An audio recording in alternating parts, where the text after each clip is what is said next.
फिर वो मंदिर गए, उन्होंने प्रार्थना करी और जब वो प्रार्थना के लिए आंखें बंद करे हुए थे, हाथ जोड़े हुए थे, तो उनके कानों में एक भविष्यवाणी सुनाई देती है। और वो भविष्यवाणी कुछ इस प्रकार से होती है कि उनको आवाज आती है कि जब आप इस मंदिर से बाहर निकलेंगे और पहली जो चीज आप पकड़ेंगे या छुएंगे, वो आने वाले वक्त में आपके जीवन में बहुत तरक्की लेके आएगा, बहुत खुशियां लेके आएगा, बहुत मान सम्मान लेकर के आएगा। तो जब उनकी प्रार्थना कंप्लीट हुई, उनको यकीन नहीं हुआ यार मैंने ऐसा कुछ सुना है। और वो सोच रहे थे पता नहीं आकाशवाणी है क्या है, कहीं ऐसा तो नहीं कि कुछ गलत मेरे अंदर सोच आ गई है। सब कुछ ऐसे ही सोचते हुए बस वो सीढ़ियों से नीचे जा रहे थे बाहर की तरफ। और जब व्यक्ति विचार मग्न होता है, कहीं खोया हुआ होता है, तो उसके पैर लड़खड़ाना तो ये तो लाजमी है। तो जब वो सीढ़ियों से नीचे उतर रहे होते हैं, उनका पैर लड़खड़ाता है, और जब पैर लड़खड़ाता है तो नीचे जमीन पर गिर जाते हैं। नीचे जमीन पर गिरते हैं और वो सहसा उठते हैं। फिर वो अनकॉन्शियस थे, कॉन्शियस होते, बोलते हैं अरे यार मैं तो गिर गया। और जब वो गिर के उठ रहे होते हैं, उनका हाथ जमीन पर होता है, उनकी मुट्ठियां ऐसी बंद हो जाती हैं। जब वो उठते हैं, मुट्ठी खोलते हैं, तो उनको एक छोटा सा धूप का एक पार्ट वो उनके हाथों में आ चुका होता है।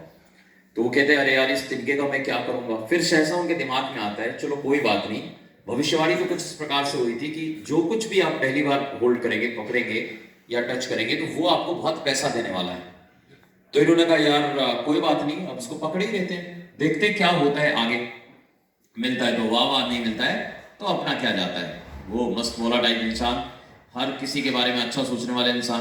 तो जब वो वहां से निकलते हैं बाहर, तो जब वो जा रहे होते हैं रास्ते पर, तो उनको एक कीड़ा समझते हैं ना, वो बार बार उनको परेशान करता रहता है। अरे कभी इधर कभी उधर कभी कुछ। उनके मन में सहसा एक बात आती है, यार मेरे हाथ में तो ये है, तिनका है, क्यों ना हम एक काम करें, ये हमें बहुत परेशान कर रहा है, मैं इसको इसमें बांध देता हूँ। बचपन में आपने ये काम किया होगा, मैंने खूब किया है, ठीक है ना, याद है आपको? जब हम रस्सी से या किसी उससे उसको बांध दिया करते थे, तो वैसे ही उन्होंने उसको बांध दिया और वो देख रहे थे, बड़ा सुंदर लग रहा था, वो बार बार फड़फड़ा रहा था। एक छोटी सी पतंग नुमा वो हो गई है ना, जैसे बच्चे पतंग उड़ाते हैं ना, पतंग होती है उसमें डोर होती है, तो वो जो उनका जो दूध का था वो डोर का काम कर रहा था, और वो कीट जो है वो पतंग का काम कर रही थी। अब वो चलते चले जा रहे हैं अपने मंजिल की तरफ जहां उनको जाना है। अचानक जो है उधर से एक लेडी आ रही है, और वो लेडी वो फूलों का व्यापार करती है। उसके पास एक छोटा बच्चा है। अब क्योंकि लेडी को सुबह सुबह उठना होता है, काम पर जाना होता है, फूल के व्यापारी क्या करते हैं, वो तो सुबह ही उनकी दुकान चलती है। अब उसके पास छोटा बच्चा है, तो छोटे बच्चे को उसको सुबह जगना पड़ता है अपनी माँ के साथ में। तो वो बच्चा बहुत क्योंकि सुबह जगा है तो थोड़ा सा वो खींचा हुआ सा है, उदास सा है ना, उसको नींद आ रही है और बड़ा अजीब सा लग रहा है। जैसे वो ये देखता, अरे यार ये क्या लेके जा रहे हैं वो सामने। उन्होंने तो हाथ में क्या पकड़ रखा है, एक छोटी पतंग नुमा कुछ चीज पकड़ रखी है। उस बच्चे को बड़ा मजा आता है, जैसे ही वो देखता है तो बड़ा खुश हो जाता है ना। वो माँ की तरफ इशारा करता है कि मुझे ये दिलाओ, ये चाहिए मुझे। और ये चीज वो व्यक्ति देख रहे होते, जब उनकी नजर उस बच्चे पर पड़ी और उन्होंने देखा मेरे हाथ में जो चीज है उससे उस बच्चे को बहुत खुशी मिल रही है, तो क्योंकि ये देने में विश्वास रखते थे, तो इनको लगा यार अगर इसको मैं इसे दे देता हूं तो कम से कम ये खुश हो जाएगा। ये बच्चा जो है तो दिन भर का इतना थका हारा है, उसके चेहरे पर और ज्यादा मुस्कान आ जाएगी, और उसकी मुस्कान देख के मेरी मुस्कुराहट बढ़ जाएगी। तो इन्होंने उठा के उस बच्चे को दे दिया। जब उस बच्चे के पास हो गया, बच्चा खुश हुआ, तो उसकी माँ खुश हो गई।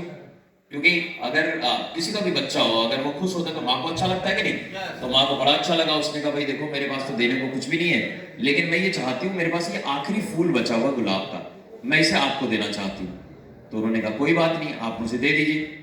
उन्होंने उस गुलाब को ले लिया। उन्होंने बोला भाई गुलाब मेरे किस काम का, पर अगर इसने दिया है तो मैं इसको लेता हूँ। वो फिर अपने रास्ते पे आगे की तरफ बढ़े। वो गुलाब लेके भी आगे की तरफ जा ही रहे थे, उनको एक नौजवान मिलता है, और वो नौजवान पेड़ के नीचे बैठा हुआ है, बहुत वो डेढ़ गुन में है, उसके चेहरे पर 12 बजा हुआ है, वो बड़ा परेशान चल रहा है। ये जाते हैं उसके पास में। अब क्योंकि इनको देने में विश्वास है, दूसरों के चेहरे पर मुस्कुराहट होनी चाहिए, उसमें ये कारण बनना चाहते हैं। तो इन्होंने जब देखा कि वो जो नौजवान है उसके पास गए, उन्होंने हालचाल लिया और उससे पूछा भाई तुम इतने उदास क्यों हो, तुम्हें क्या किस बात की प्रॉब्लम है। तो उस लड़के ने कहा, उस नौजवान ने कहा कि भाई ऐसा है, मैं बहुत टेंशन में हूँ, क्योंकि मैं अपनी गर्लफ्रेंड को आज प्रपोज करने वाला हूँ, पर वो इतनी खूबसूरत है, इतने पैसे वाली है, मुझे समझ में नहीं आ रहा मैं उसको क्या देके प्रपोज करूं, मेरे पास तो कुछ है ही नहीं है, अब मैं इसलिए बहुत परेशान हूं। इन व्यक्ति ने कहा कि भाई अब मुझे तो नहीं पता आपको क्या करना चाहिए, पर मैं एक काम करता हूं, मेरे पास ये गुलाब है, और गुलाब से खूबसूरत क्या हो सकता है, तो मैं ये चाहता हूं ये गुलाब तुम लो मुझसे, और ये गुलाब लेकर के तुम क्या करो, तुम उस अपने प्रेमिका के पास जाओ, उसको प्रपोज करो, उसको गुलाब देके, फूल देके, उसको बहुत अच्छा लगेगा। और ये उसने, बच्चे ने बात मान ली, उसने कहा ठीक है भाई मैं ले लेता हूँ। उसने गुलाब ले लिया। उसने बोला कि लेकिन एक चीज है, गुलाब तो मैं ले लूंगा लेकिन मैं भी आपको कुछ दूंगा बदले में, मैं ऐसे नहीं ले जाऊंगा। बड़ा खुददार था वो। तो उसने बोला कि ठीक है आपको जो मर्जी वो मुझे दे दो। उसने बोला कि देखो मैंने संतरे खरीदे थे सुबह, अब वो संतरे तो मेरे पास पड़े हुए हैं, मैंने तो खाया नहीं है। अब तो मुझे फूल मिल गया और मैं इतना खुश हूं कि मैं अब तो दौड़ के अपनी गर्लफ्रेंड के पास जाऊंगा। तो एक काम करो, ये आप रख लो संतरे। उसने कहा जो मर्जी, आप प्रेम से दे रहे हो तो मैं मना नहीं करूंगा। उसने वो संतरे ले लिए। तो वो 3-4 संतरे, उसने संतरे लिए, नौजवान गया उस तरफ, और इन्होंने क्या किया, चेंज कर दो मेरे ख्याल से इसकी बैटरी। अच्छा अब सही है। हाँ, तो इनको जो है वो संतरे मिल गए। अब ये संतरे लेके वापस अपने घर की तरफ चले, आगे की तरफ बढ़े। जब वो आगे की तरफ जा रहे हैं तो एक फेरी वाला इनको मिल गया। उस फेरी वाले ने कहा भाई साहब मैं सुबह से निकला हुआ हूँ, मुझे कुछ समझ में नहीं आ रहा, आसपास तो कुछ मिल नहीं रहा है। अब यार मेरी तो जान पे आ गई है, मुझे बस पानी पिलाओ, कुछ भूख लगी है, मेरा भूख शांत करो। तो इन्होंने कहा भाई अब मैं भी क्या कर सकता हूँ, यहाँ आसपास तो कुछ है नहीं। अचानक इनको याद आया यार वो संतरे तो मेरे पास पड़े हुए हैं। हम इन्होंने कहा कि एक काम करते हैं, ये संतरे आप खा लो, इससे आपकी थोड़ी भूख भी शांत हो जाएगी और थोड़ा आपका प्यास भी बुझ जाएगा। उसने लिया। अब जो व्यक्ति मरने के करीब हो, जिसको इतनी प्यास लगी हो, इतना तड़प रहा हो भूख से, अब उसको किसी ने संतरे खिला दिए अपने, जो उसके हिस्से के संतरे थे, तो वो बहुत खुश हो गया। उसने कहा भाई साहब बहुत बहुत शुक्रिया आपका, आप ना आए होते तो आज तो मेरी जान चली जाती है। अब एक काम करते हैं, मैं आपको कुछ उपहार देना चाहता हूँ। तो उन्होंने कहा ठीक है कोई बात नहीं, आप देना चाहते हो मैं ले लूंगा, आप तो इतने अच्छे हो, मतलब जो भी इनके बीच में, उनके बीच में बात हुई। उसने एक बहुत अच्छा सा एक रेशमी कपड़ा इनको दिया, क्योंकि वो फेरी वाला था। अब इनको ये कपड़े मिल गए, ये कपड़े लेके बहुत खुश ये आगे की तरफ बढ़ रहे हैं। जब ये जा रहे हैं तो जैसे ही अपने नगर में प्रवेश कर रहे हैं, क्योंकि स्टोरी बहुत पुरानी है ना, तो जब ये नगर के अंदर प्रवेश कर रहे थे तभी एक बहुत अच्छी सी लेडी इनको दिखाई दी और उसने इनको रोका। इन्होंने कहा कि, उसने नमस्कार किया, इन्होंने नमस्कार का जवाब दिया। उसने कहा कि अगर सर आप बुरा ना माने, आपके हाथ में ये जो कपड़ा है ना, ये आपने कहाँ से लिया? इन्होंने कहा क्यों, ऐसा क्या है इस कपड़े में खास बात? उसने कहा कि मैं इस राज्य की राजकुमारी हूं और आज महाराज का जन्मदिन है और मैं एग्जैक्टली ऐसा ही कुछ अपने पिता के लिए मैं उनको देना चाहती थी और मैंने पूरे बाजार में ढूंढा पर ये कहीं मिला नहीं। आप मुझे क्या पता बता सकते हैं जहां से आप लेके आए? अगर आप मुझे बताएंगे तो मैं जाऊंगी और वहां से मैं लेके आऊंगी अपने इस कपड़े से बना हुआ वस्त्र, मैं अपने फादर को दूंगी तो मुझे बहुत खुशी मिलेगी, बहुत मैं हैप्पी फील करूंगी। इन्होंने कहा देखो जी मुझे तो मालूम नहीं, मुझे तो किसी फेरे वाले ने दिया, अब वो किस दिशा में गया, कहाँ गया, मुझे तो कुछ नहीं पता, लेकिन मैं चाहता हूं ये वस्त्र आप ले लें। उसने कहा मैं ऐसे तो लूंगी नहीं, क्योंकि मैं इस राज्य की रानी राजकुमारी हूं, तो मैं बदले में आपको कुछ देना चाहूंगी। इन्होंने कहा कोई बात नहीं, मैं ले लूंगा, आपकी खुशी में हमारी खुशी। अब इन्होंने वो वस्त्र दे दिए, उसने बदले में इनको ढेर सारी जो है स्वर्ण मुद्राएं दी। अब जब इनको स्वर्ण मुद्रा मिली तो ये बहुत खुश हो गए।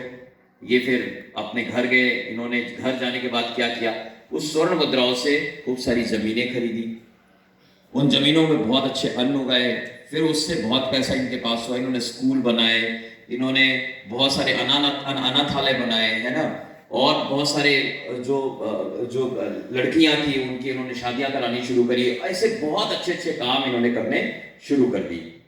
अब मैं आपसे पूछता हूँ इस स्टोरी से आपको क्या सीख मिलती है?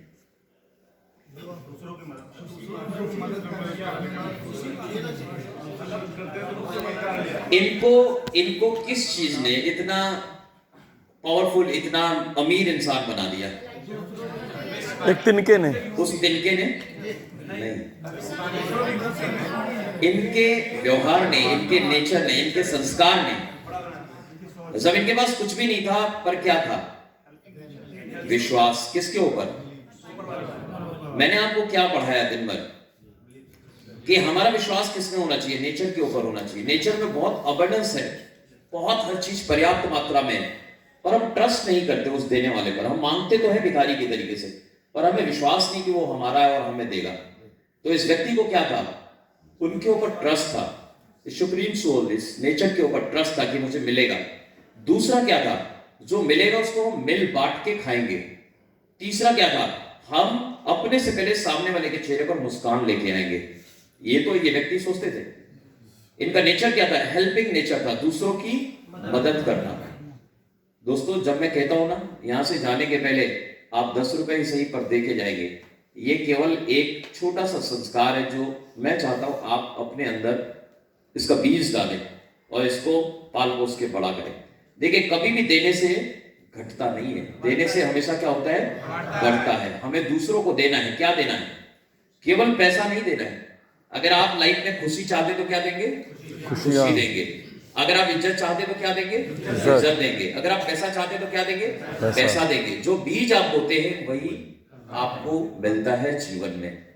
सो ये कहानी बहुत पुरानी है, बहुत पॉपुलर है, आप में से लोगों ने बहुत बार सुना होगा, पर ये कहानी को सुन सुन के मैं बड़ा हुआ और इस जो कुछ भी मैं हूं, जहां तक मैं पहुंचा हूं, वो इस कहानी की बदौलत पहुंचा हूं। क्योंकि मुझे एक बात समझ में आ गई है, हमें जो कुछ भी चाहिए वो कभी भी मांगने से नहीं मिलेगा। हम मांगते रहेंगे। मांगने वाला कौन होता है? भिखारी होता है। देने वाला कौन सा होता है? दानवीर होता है। सो अगर जो कुछ भी जीवन में आपको चाहिए वो आपको क्या करना है? उसके बीज बोने हैं। बीज बोने का मतलब क्या है? उसे देना शुरू कर देना है। टेंशन चाहिए तो क्या दोगे? टेंशन दोगे, है ना? बेइज्जती चाहिए तो क्या दोगे? बेइज्जती दोगे। लेकिन जस्ट इसका उल्टा चाहिए तो क्या दोगे? क्या दोगे? इज्जत। वो लोग कहते हैं ना, टेंशन लेने का नहीं। दुनिया आज इसी सिद्धांत पर आगे बढ़ रही है और इसीलिए पूरी दुनिया परेशान है। जिस दिन हम जस्ट इसका उल्टा बोलना शुरू करेंगे ना, जिस दिन हम जस्ट इसका उल्टा बोलना शुरू करेंगे कि टेंशन देना नहीं है, ले लेना है, लेके पचा जाना है, पचा के निकाल देना है। समझ आ रहा है ना? उसका अस्तित्व ही खत्म कर देना है। उस दिन से लाइफ बहुत खूबसूरत हो जाएगी। सो माय डियर फ्रेंड्स, हम यहाँ से रुखसत करेंगे अपने घर, मुस्कुराते हुए चेहरे के साथ, बड़े हुए कॉन्फिडेंस के साथ।